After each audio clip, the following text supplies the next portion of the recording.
Joining us now, senior insider for the NFL at ESPN, ladies and gentlemen, Adam Schefter. Yeah. Schefty, I just got like chills watching that back yet again because, an entire season leads to that moment, and then you hear about the finer details. You can't help but love the sport of football in the NFL. Tonight, Landon Dickerson, I guess, is big question there for that offensive line that obviously is a pivotal piece of the Philadelphia Eagles offense. Full participant yesterday, I do believe. A couple weeks ago, he was drinking beers with the Cleveland Browns offensive lineman. Thought that was an indicator that he's going to be back. Where do we stand with him, and what about the health around the Eagles as a whole?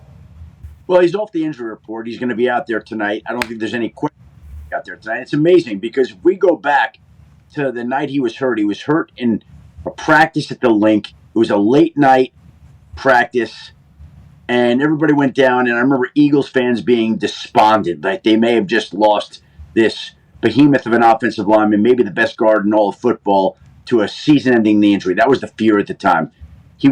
He had knee surgery, arthroscopic surgery, got it cleaned up, and a month later or so, he's going to be out there tonight. Is he going to be at full strength? I would guess not, but he's going to be out there playing, just as he played in the playoffs last year when he wasn't healthy, just as a lot of these offensive linemen do when they're not fully healthy. And Landon Dickerson will be out there trying to open holes for Saquon Barkley against a Cowboys defense that has struggled against the run in the past and has made a move that we've heard a little bit about in the last week to try to upgrade that with the addition of Kenny Clark. That's literally all Jerry kept saying is, I know we're going to run the ball.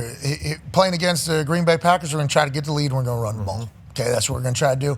Jerry Jones has been very adamant about not being able to stop the run and saying, hey, that's what we have to do.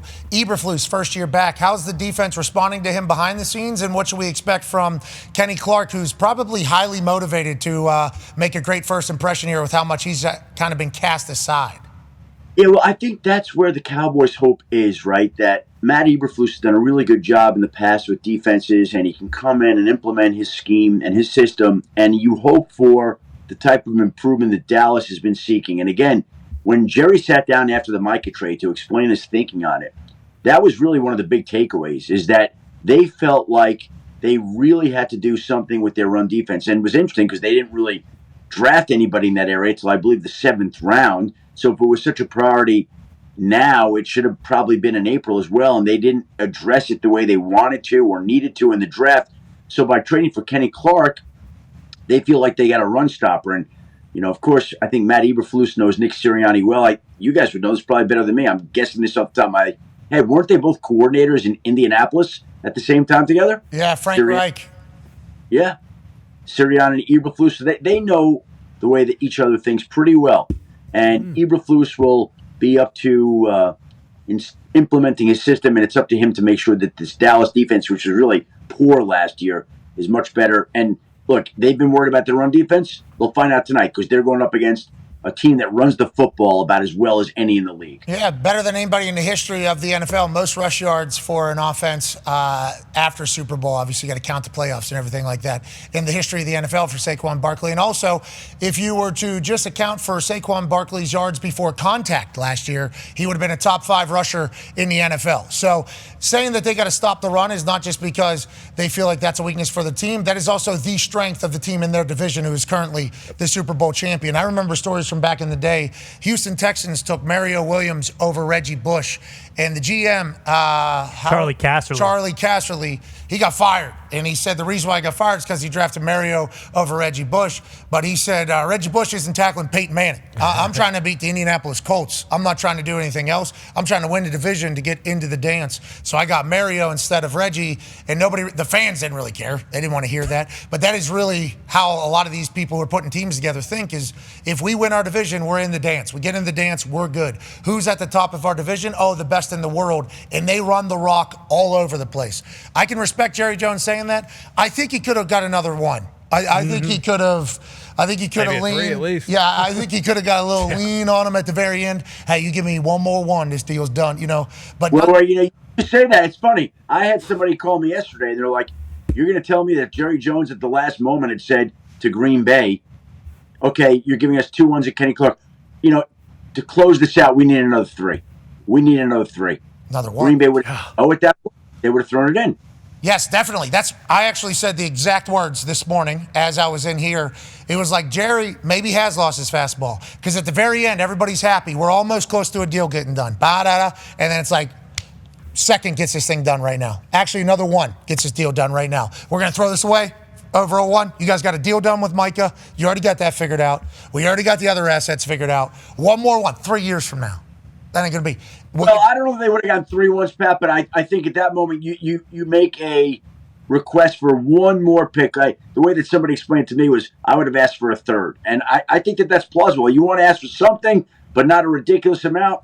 You have the trade in play. Hey, guys, to close it, I need another 3. I'm talking about my people. Just throw in another 3, and we'll close it out.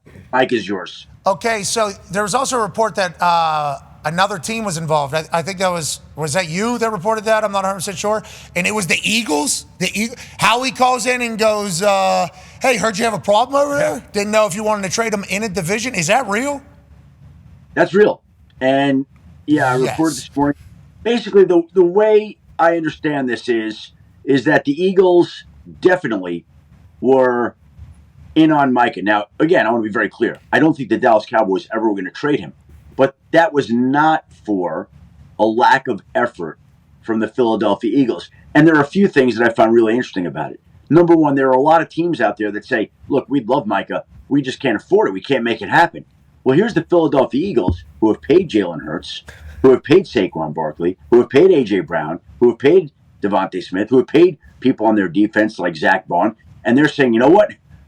I know we can't pay, but it's Micah Parsons, and we're going to find a way to pay. And I don't know what they would have done, but I think it's common sense to think we're just talking about what the Green Bay Packers wound up giving up to the Dallas Cowboys, 2 ones in Kenny Clark. I don't know the Eagles' specific offer, but I would bet anything it was a richer, more lucrative offer than what the Green Bay Packers offer, because it had to be. Because if the Eagles were even going to get the Cowboys to think about trading him in the division, which I don't think they would have done, for the record, it was going to be an offer that the Cowboys couldn't say no to. And even then they would have said no, probably. So, yes, the Eagles tried. The Eagles tried on Micah, but they were told no. Jerry, I got to tax you. I mean, in the division, no way. We got to go double everything if you do that in the division, especially with the rivalry. You know, the Eagles Cowboys rivalry over the years. Cowboys fans it was loud to begin with going to the Packers, you know. Yeah. Mm-hmm. If Micah would have ended up with the Philadelphia Eagles. Oh, man. It would have been insane. I love that Howie's just snooping around, though. Hey, how's everything? Mm-hmm. What do you got going on down there, Jerry? Everything okay? I don't know what hotel you're staying in whenever you come up for opening night. I got a new place to open up. I think it'll be great. Also, Micah, you guys moving on from? Jerry going, I can't. No way can I. Well, what if we? Can you imagine Micah back in Pennsylvania, where he grew up, playing with Saquon Barkley? I mean, they'd riot it on that D line with that D line already. I mean, it would be. They would go to. This is Kevin Durant heading to Golden State. Yep. You know that is a.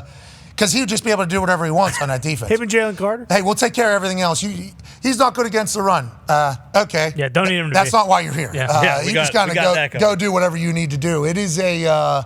that would have been insane if that would have happened in the division. Obviously, it didn't. Green Bay Packers now have Micah Parsons. How will that work out? We shall see. We'll talk to Coach Mike McCarthy in the second hour. Can't wait to catch up with him on his thoughts on everything. Tone has a question for you, Schefty. Yeah, Schefty, another pass rusher got paid this morning. Nik Bonitto got a 4-year extension, $120 million, $70 million guaranteed. We were talking a little earlier before the show that $70 million guaranteed, $120 total is quite the discrepancy. Do we know anything about the situation there as far as incentives or anything like that? And then also, do you know any other team besides the Denver Broncos that everyone is so high on coming into this season? Well, they certainly are one of these picks that's a little bit trendy and a little bit hot right now. And I think part of the reason they're hot and trendy is because they have done such a great job of keeping their own players. Mm-hmm. They give Bonitto that deal. It comes out to be the highest paid non-quarterback in Broncos franchise history. They went and paid Courtland Sutton this summer. They went and paid Zach Allen. So they've kept their core guys that have been important to this team. I mean, there are some people that are picking them, and when you're in a division with the Chiefs, everybody is usually an underdog. So, here's where you could pick a great team, and you say, okay, well, they're an underdog to Kansas City. They're in a division with Jim Harbaugh and the Chargers. Harbaugh, 5 games. So, I mean, that division's loaded. And the other team is coached by Pete Carroll, who will become the oldest coach in NFL history on Sunday when he goes up against the Patriots. So It's a great division, and the Broncos have done all the things they want. And again, I don't know the specific incentives, Tone, but I would just say this. That's a lot. Yeah, it's $70 million guaranteed. So, read into that whatever you want. Like, I'm sure maybe the deal isn't exactly, but it's going to be a damn strong deal. And these owners in Denver, Greg and Carrie Penner, they are going to make their mark, and they are going to be around a long time, and they are going to be amongst the best owners in not only in just football, but in all of sports. And the pockets that they have that enable these deals to happen, they're building their own training facility. They're going to get a stadium built there in Denver. These people are big time, and they're going to mean a lot to that city and that franchise. Walmart, pretty good little business. Yeah, not bad. Yeah, it ended up being okay, didn't it? Yep. He's slashing prices. The Walton family, that is the daughter, I do believe, who you just referred to, who is acting owner of the Denver Broncos. I'm happy they're investing in football. I like that. I appreciate the fact that they're investing in the NFL. We also saw there was maybe $106 million in total from Spotrac, but he had a year left on his contract. That's still a lot of incentive-based money. I'm excited to see. There's a lot of ways you could look at this. And I know Tone asked that question, and I saw last night we reported that the Niners sweetened Jauan Jennings deal. Yeah. And I want to bring that up for Tone on purpose because I think it's a situation like that, and there's the deal. Basically, Jauan Jennings had wanted a new deal. He's going into the last year. 49ers offered a multi-year deal. He opted to take this particular arrangement, which is $3 million more of incentives this year, which could boost his salary to about $10.5 million, which is still, for a number one receiver, a great deal for the Niners. But if he balls out this year, he's going to crush it on the free agent market and have a chance to really get paid. But I bring up this deal for Tone because I wonder if the people in Pittsburgh, yeah, of course, paying attention. Yeah, well, people in Pittsburgh are looking for a wide receiver any way they can get it. But whenever you talk about that Jauan Jennings deal, that's $3 million in incentives. That's a lot. $3 million is a lot in incentives based each year. $5 million, a lot. Over $10 million in incentives each year is crazy. That is a crazy number. Like what is cure cancer? Like what is the cure COVID? 35 sacks. Like $10 million is a lot of money in, because he kept saying up to. I think that was AJ's first reaction whenever he read the thing, up to. Like that's a lot of money. $50 million that's being reported is a lot of money. That's almost 100%. I mean, what is it? 80% of what? Yeah, but no defensive player gets his full deal guaranteed. So up to 120, 70 guaranteed. I mean, I don't know. 70's good. 70's good. I just didn't know if we knew the incentives. You got to win a Super Bowl. You got to have 3 touchdowns. The devil will be in the details. The devil will be in the details, but a couple pick sixes. Be a strong deal. Need a pick six in the Super Bowl to pick up $2.5 million. Yeah. You need that. $10 million is a lot of money. Nik Bonitto is certainly a game record, and I don't love that this was the first highlight. Sure, I just got to run every single time. Such a good read. Okay, rookie, he didn't know what he was looking at. A guy popped up out of nowhere. He said, "Is that Troy Polamalu, Ed Reed out there? Who the hell is this guy?" Why would you do that? No, it's Nik Bonitto out of Oklahoma, and he's a dog, and he just got paid $70 million guaranteed. Schefter, with some of these players, did they have to tell them last year, like, "Hey, we're so strapped for cash because of the dead cap, like you need to wait till next year and we'll take care of you"? Well, which players are you talking about? Broncos. Yeah, Broncos. Like Cortland Sutton, Zach Allen, like all these guys they paid, a lot of them, vet leaders. Is that why they... This is the choice that I think all teams make, right? Like you try to figure out when is the best time to sign your guys. And the price, if you wait and the guy performs and he stays healthy, usually goes up. And look, by the way, let's look at it at the flip side too, right? Sometimes it goes the other way.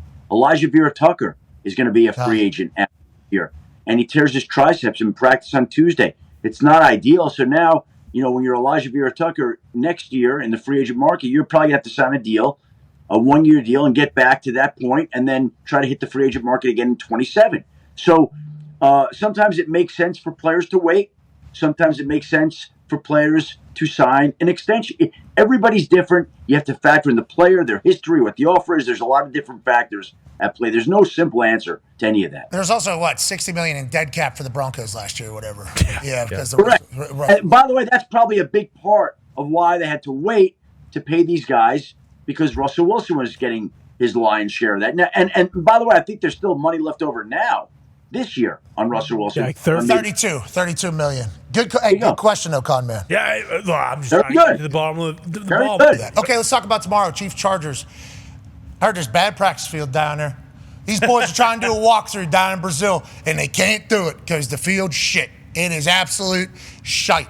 Now, whenever we went and played in England, we were staying at a hotel/golf course. We did our practice and walkthrough on like a field that was kind of in the back.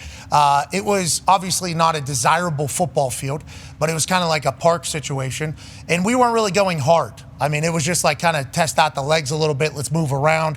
They're probably doing walkthroughs out here. Still have to get work done. What is the conversation around? That guy's locked in, by the way. Yeah. That guy is not. Don't even think about it. Don't even look at the grass, actually, with that guy. They're lucky they're filming with that guy on patrol, to be honest.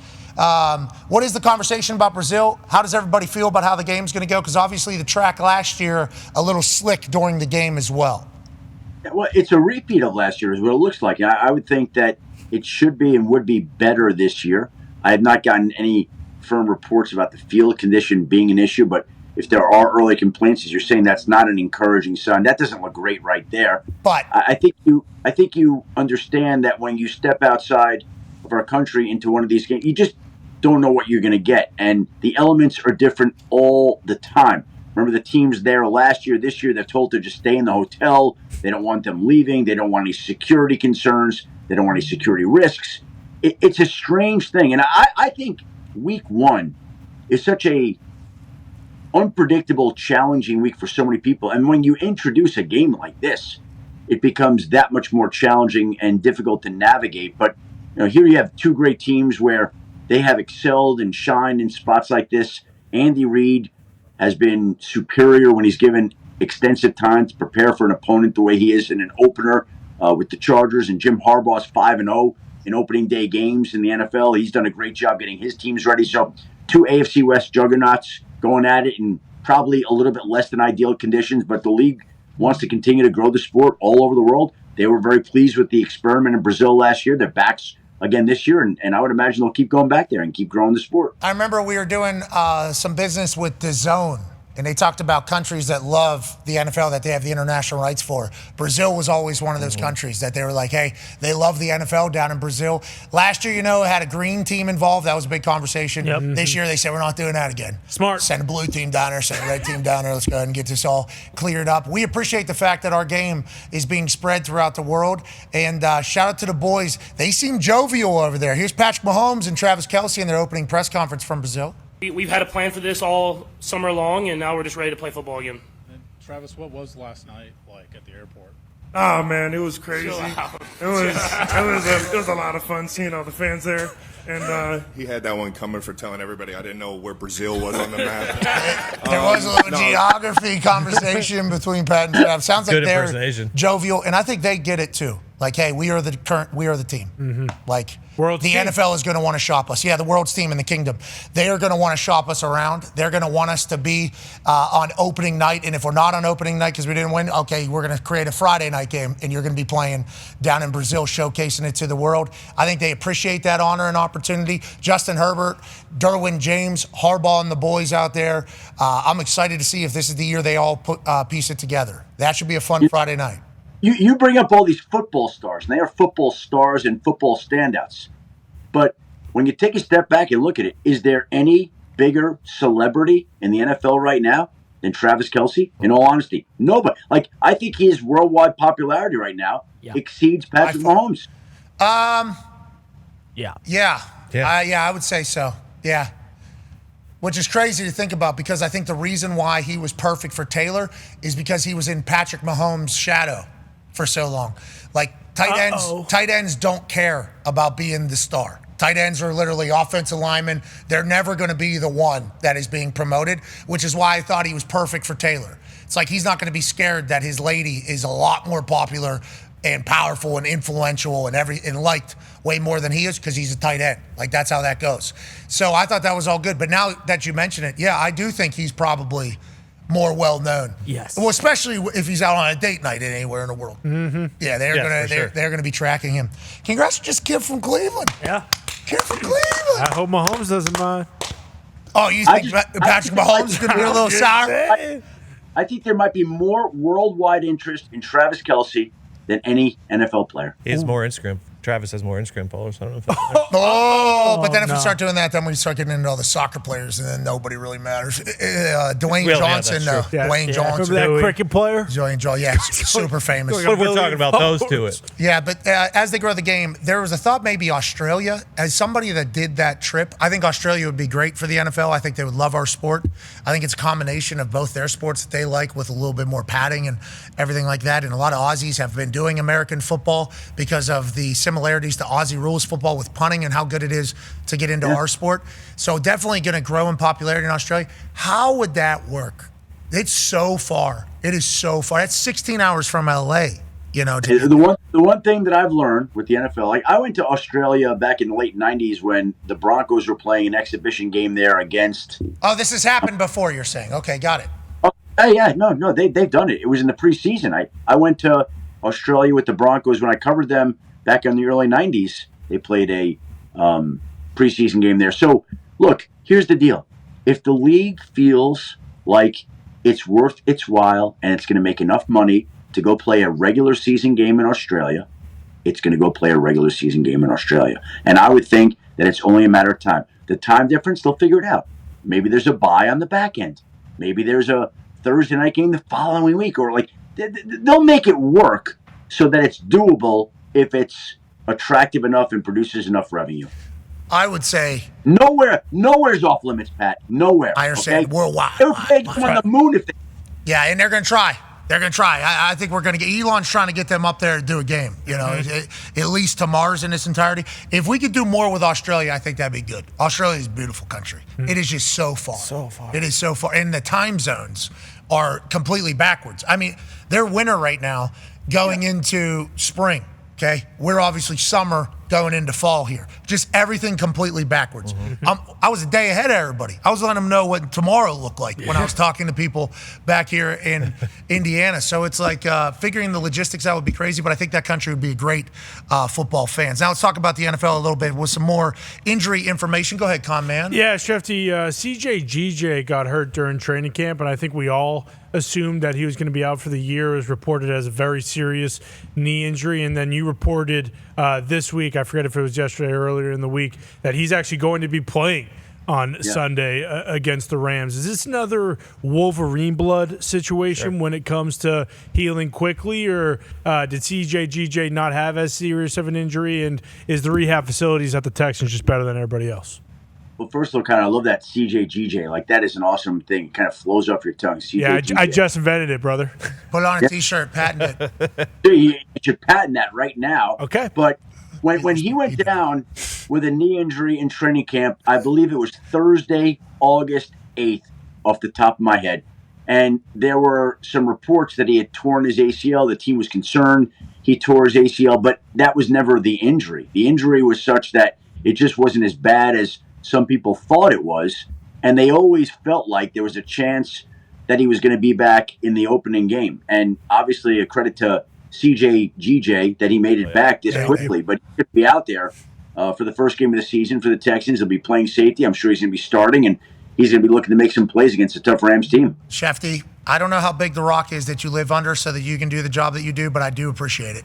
Don't we? Oh, yeah. Yes, we do. Without a doubt. Always. You never hearing CJ GJ just means you're so locked in that you don't even got time. I don't even got time in this entire thing. He's a tone setter, though. Oh, yeah. He is a guy that when you bring him in, you know exactly what he's bringing. When he's absent, I assume not only can you feel it on the football field, locker room, sideline, everything. What a boost he brings to everybody, and the other team hates him. Yeah. Immediately. Well, by the way, and conversely, if we're going to tie it all together, the Texans have CJ GJ on Sunday, and the Philadelphia Eagles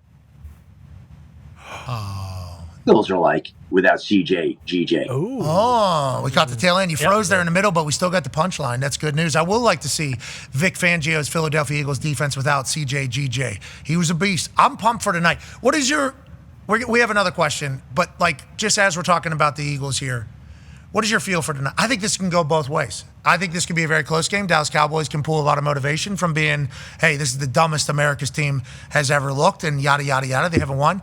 And I think the Eagles could maybe blow them out. Like, I have no idea how it's going to go, which I think is a good thing. Sportsbook saying 8.5. That's the biggest spread of the weekend. That being opening night is Jerry Jones saying, doesn't matter. I am on opening night, the biggest numbers. You need me. What are your thoughts from talking around the league on how people see this all going?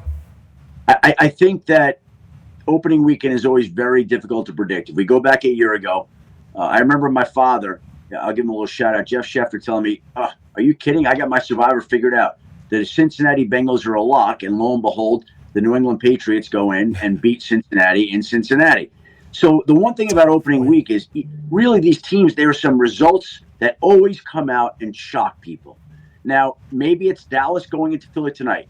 I think Super Bowl champions since 2004 have a 15-5 record in this game. Dak Prescott has played very well against the Philadelphia Eagles. He didn't play in either game against the Eagles last year. And so Dak, when he's played against the Eagles, has been at his best. So I think Dallas is going to play with him tonight. And I can tell you that some people within the Eagles organization are uneasy because you just don't know how this is going to go. It's the opening game. Everybody's going to be fired up. You know, is Dallas going to be fired up to prove a point without Micah, or is the defense going to suffer without him? But they have, obviously, Kenny Clark. So it's just a lot of changes, a lot of unpredictability, a lot of uncertainty as we go into the opener. Look, Philadelphia is at home. There should be a ton of emotion and energy. They should find a way to win the game. But I don't see it being a blowout at all. 8.5 is a lot of points, especially for an opening week. But what if they all come out fired up, the Eagles, and their offensive line just picks up the Dallas Cowboys D-line and just walks them down the field, and Saquon Barkley's doing his shit from night one? There's a chance. There's a chance that that's going to happen. I mean, that could certainly take place. Kenny Clark, though, could say, I don't think so. Excited for tonight. It's going to be beautiful. Last question here. Let's stay in the NFC East. Go ahead, Ty. Yeah, Schefty, it was reported that the Koch family is buying 10% of the Giants for $1 billion. We've seen this happen a couple times now, with a few teams. Why isn't every team currently doing this? And are you surprised that the Giants are now, the second most valuable team in the NFL, if this is to be correct? Well, I am surprised that not every team's doing this. Like, some teams have done it. Jeffrey Lurie with the Eagles did it and made it such that whatever he paid, he got back more and still retained 90%. Oh, by the way, back to before, I just got a text that the league announced Super Bowl week that they're going to play multiple games in Melbourne, Australia, beginning in 2026. Okay. Yeah, that's what we're saying. So how would that never mind. So, but yesterday, Rams are the designated team. But back to the Giants. Yes, I'm surprised that there aren't more teams. Like, every team's not selling 10% of their team, getting back $1 billion or whatever it is, putting that money in your pocket. There are some teams that could absolutely use that cash.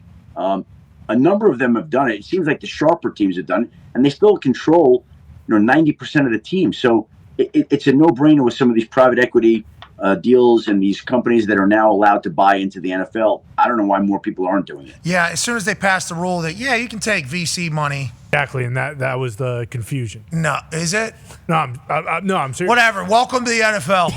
Yeah. We have no idea who you are, but way to go. Way to go. We're happy for you. And congrats to the Giants. Mara might not be able to sleep, but his team is now valued up over $10 billion in actual valuation because what he was able to sell it as opposed to just pontificating on what the value is. Congrats to him. Congrats to us. We made it to NFL season. We appreciate the hell out of you, Schefty. Guys, have a great week. Enjoy the first game of 272 tonight. Should be awesome. When you say it like that, it's going to go so quick. I know. Don't put a number on it like that. 271 starting tomorrow morning. Jeez Louise. The countdown to the Super Bowl begins. That's the way it works. But you know what? Then there'll be more next year. So that's 272 regular season, Pat. Then we get the playoff games too. So there's even more. So don't worry about it. Okay, good. We don't need to be thinking about Yeah, what the hell? Yeah, all right. We appreciate you, ladies and gentlemen. We'll see you on Monday, Adam Schefter.